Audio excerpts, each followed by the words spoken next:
Well, from cluttered kitchen counters to laundry piles that never end, our homes and our lives can feel messy, right? We get it, but good thing today we have the host of the Successful Mama podcast, Shannon Carruthers, joining us with 5 tips for having a clean home and making sense of the madness. Shannon, sister, welcome back. So grateful for you as always. I want to start because I'm told you actually had a little challenge recently for women to send pictures of their homes, right? Kind of amidst all like the Pinterest perfection. You want to be real. What did that experiment look like for you? Yeah, I just asked some of mom friends, I said, hey, send me a picture of your space, whether it's cluttered or tidy.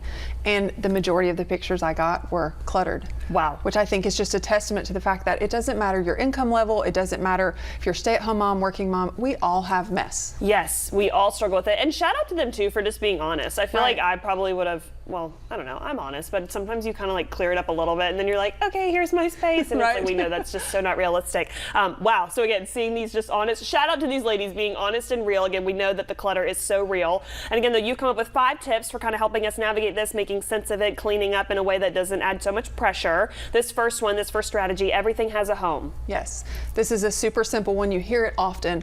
I know that when I was struggling, my entire house was cluttered and messy and I had no idea where to start. It was just so overwhelming. So I didn't, right? Everything stayed a mess. Right. And so what I decided was I'm going to find a home for everything one day at a time. So each day, one new item finds a home. What happens is, I mean, we're inundated with this idea that more is better. We need more stuff. We need more in our schedules. We need more in our lives. But ultimately, if we don't have enough room in our house for all the stuff, it's gonna feel and then it's not even fun you get new stuff, and instead of being exciting, like I got this new outfit, you're like, I don't have room in the closet for this outfit. Exactly. And so you need to, I love, again, the idea, if you stick by that, everything has a home, you'd be amazed at how quickly then you can clean up because you know where stuff goes. It goes there. And then just find a place for that. If you can't find a home for it, it's time to send it to somebody else's house.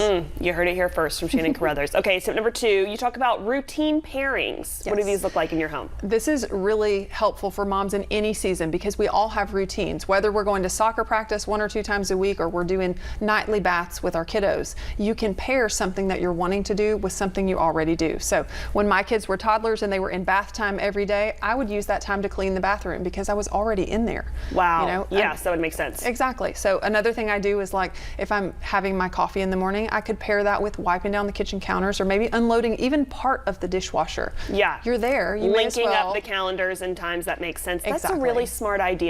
I feel like, when I'm in my bathroom kind of getting ready, I'm also kind of trying to like wipe the mirror or something. Because if you do a little as you go, it adds up. Yes, and you can feel like the overall space is cleaner than what it was initially. Okay, so routine pairing, that's a good tip number 2. Tip number 3, super fast cleanups. How does kind of turning a little family event make for a clean house? This one is such a fun memory for me because we started it when my kids were little. I wanted to incorporate, them in our cleaning schedule, and I didn't know how to do that without making it really boring. I didn't want it to feel like a chore. So what we did is we set a timer, and we know from science that timers help to allow us to not procrastinate because it creates a sense of urgency. And it also gives us an end time, right? We know it's not going to go on forever. Yes. And we would crank up our favorite songs, make it super fun, and we would run around for those 15 minutes and clean like crazy people. They had a blast. I got a lot of stuff done that I wouldn't have otherwise, and it just brings them into the picture the of group cleaning. effort, the family effort. Okay, Shannon, this is reminding me of something. You fellow millennials out there or parents of millennials, you remember this show called The Comfy Couch? And on The Comfy Couch, there was something called the 10-second tidy, and it was intense. And kids all across America would get up and clean their entire living rooms, not really knowing where things went because we were toddlers, but that is what that's reminding me. Give yourself more grace than 10 seconds though, but the 10-second tidy made for a fun name. Okay, tip number 4.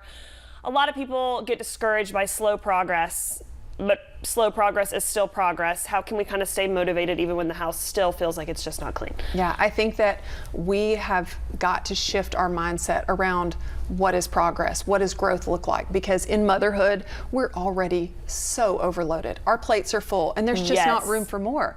And so then we're often left feeling really like beat down. I'm a failure. I'm not doing good enough. Everybody on Pinterest, their house looks like this. Everybody on Instagram, and mine is a mess. So instead, what we're going to do is just shift to the fact that some is better than none, right? And we're going to keep moving forward, because the more you add up those little steps, those little habits, little routines, it's going to add up over time. Yeah. So giving yourself that grace and the space to say, okay, I'm growing, even if it's not all at once. Yeah, growth is better than truly anything. I mean, I think even to incrementally, like that is so much more successful, and realizing that even the increment, like the goal is not to accomplish perfection, right? The goal is to rest and be settled in the fact that, hey, I only accomplished this today. Right. Like that's the goal, not to accomplish more, but to have self-satisfaction in what you did accomplish, which kind of brings us to the last tip, progress over perfection. We've heard this in a number of ways, but it's hard. And you mentioned social media, which, pro tip, you could cut it out.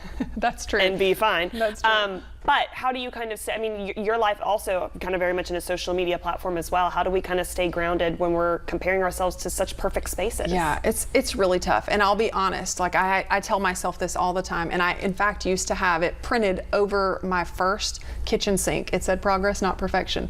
And I remind myself of that regularly. But if you come to my house right now, it is an absolute disaster. True, I mean, Good. Honest statement there.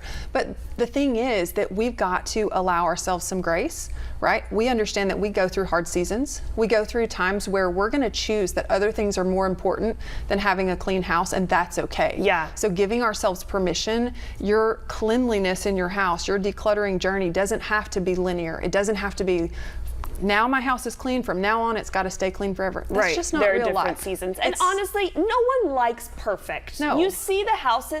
Oh, I see a couch sometimes that's like so square and crunchy looking, and I'm like, I don't want to hang out at your house. Don't you or your feel coffee better? table is like glass and pointy. I'm like, I can't put my socks, like I can't put my feet up on Right. that. And you're like, you're not the fun. I don't want to hang out there. You feel better when somebody's got a little bit of a mess going on. Right. Because you are relatable. You have your own mess And at it's home. just comfy and cozy and so much better that way. Shannon, we love you. Thank you as always. Again, you've got more great tips on your podcast. Plug for us one more time where we can stay in the know and follow along for more great tips and great conversation. Yes, thanks for having me.